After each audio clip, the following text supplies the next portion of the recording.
how goes the battle this week. This was a very exciting week for me anyway, in terms of the fishing. A lot of things going on the home front and things like that, and as we get towards later in the summer, football starts, all this stuff. It's been really busy, but on the fishing side, it's allowed me to kind of clear my head a bit and get out and do some fishing and enjoy some good company, and we caught some phenomenal fish. It was a really good week. We continued to find some consistent patterns, which we're going to talk about. We had a big fish bite on a big fish pattern, which was super cool. It held consistent for a few days. In fact, I'm excited to get back out there and try it again. We saw some fairly stable weather this week.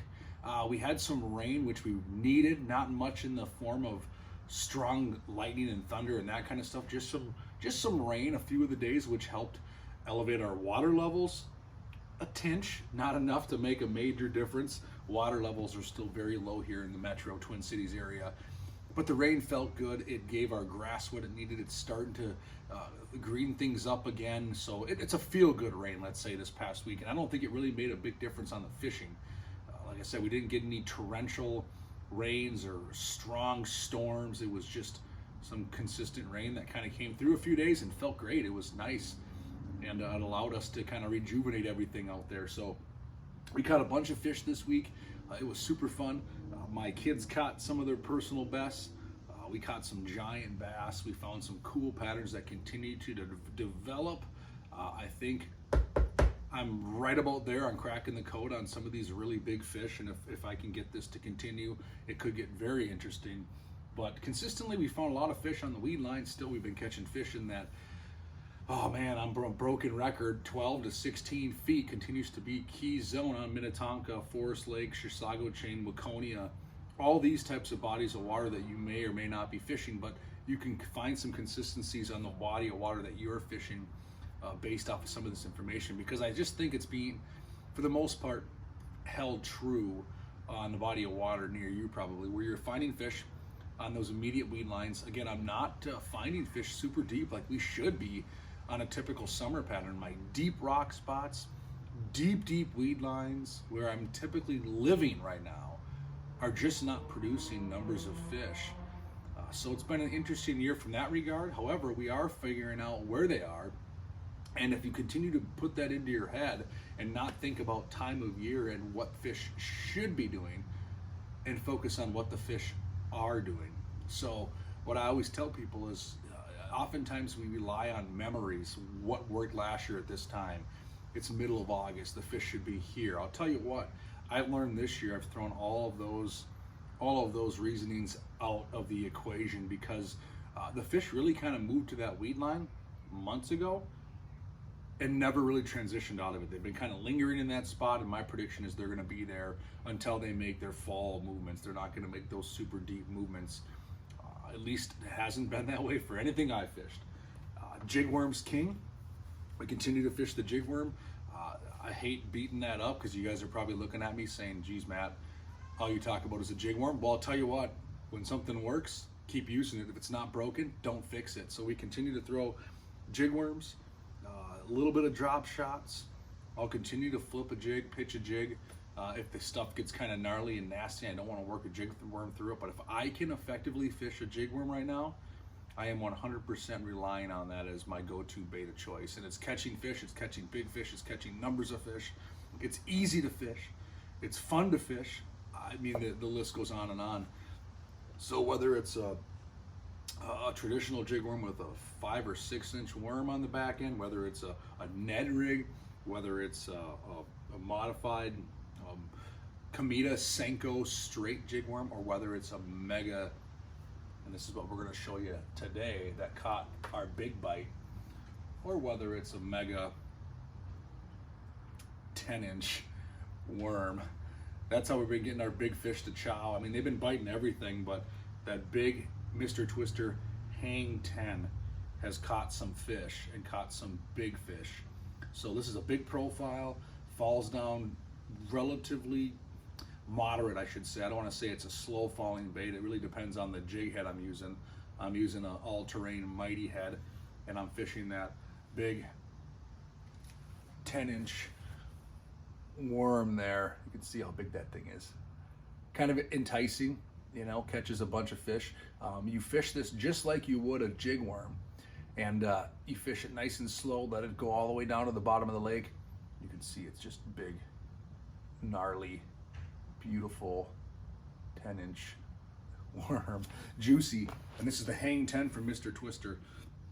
And we'll fish this, like I said, just like any jig worm we've ever fished. So some guys and gals see these larger presentations and they get a little apprehensive or nervous to fish them. And what I would tell you to do is fish it the exact same way you fish any jig worm. Cast it out there, let it go all the way down. A lot of times it triggers these fish to bite in the fall, and especially when I'm targeting fish that are in or amongst the immediate weeds. I think sometimes this bigger profile bait, this bigger darting falling presentation will trigger those fish to bite. So a lot of times I'll be fishing a smaller profile jig worm. A lot of guys and gals right now are really relying on the Ned rig, and here I got one of my kids' rods right here in front of me rigged up with, you know, a modified Ned rig. This is that pocket fry, inch taken off. It's about a 3.5, 4 inch presentation. And this has caught a pile of fish. Don't get me wrong, that continues to catch fish. But we've switched things up a bit with some larger presentations, some different bodies, that kind of stuff to give the fish a different look. And we've caught some fish. So I'm gonna continue probably to throw a big presentation at these fish.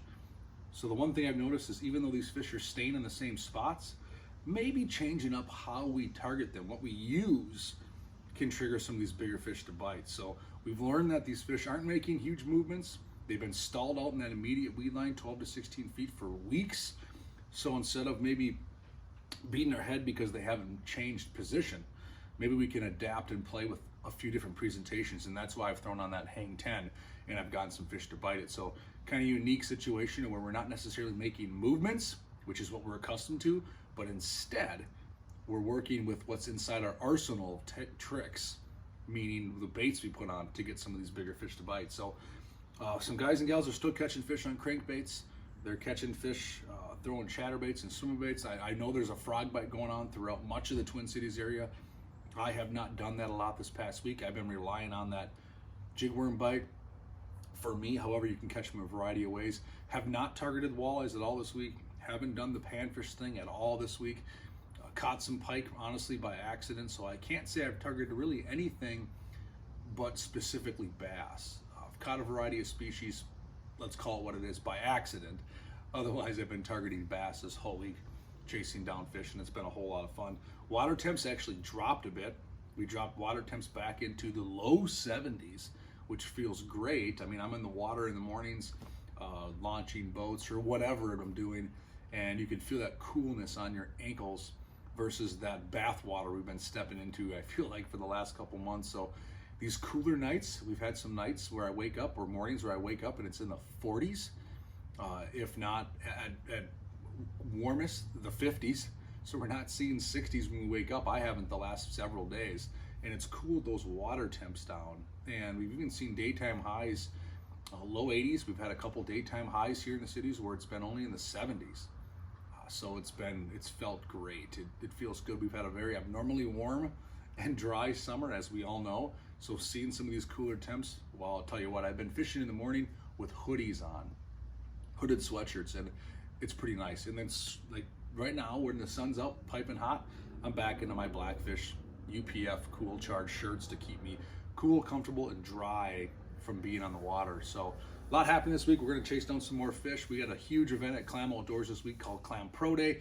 This is when we unveil all of the new ice fishing products for the upcoming ice fishing season. So if you're an ice angler, which I know a lot of you are, make sure you tune in on Friday. This Friday on the Clam Outdoors Facebook page, and go to the clamoutdoors.com website. This Friday, you're going to see all the new stuff for the upcoming ice season. So we're going to unveil it all. We're super excited. Another ice fishing season is, oh boy, right around the corner. And then next week we get ready for the Minnesota State Fair. The Great Minnesota Get Together starts next week. Hard to believe. So everything's coming here. We're looking at mid-August. But hey, get out there, chase down some fish, have some fun. Still plenty of time to get the boat out there, do some swimming with the family, enjoy the outside activities. There's still plenty of summer left. Don't get discouraged. It's not fall yet, and fishing is still hot. So catch some fish, have some fun, be safe, and we'll see you next week.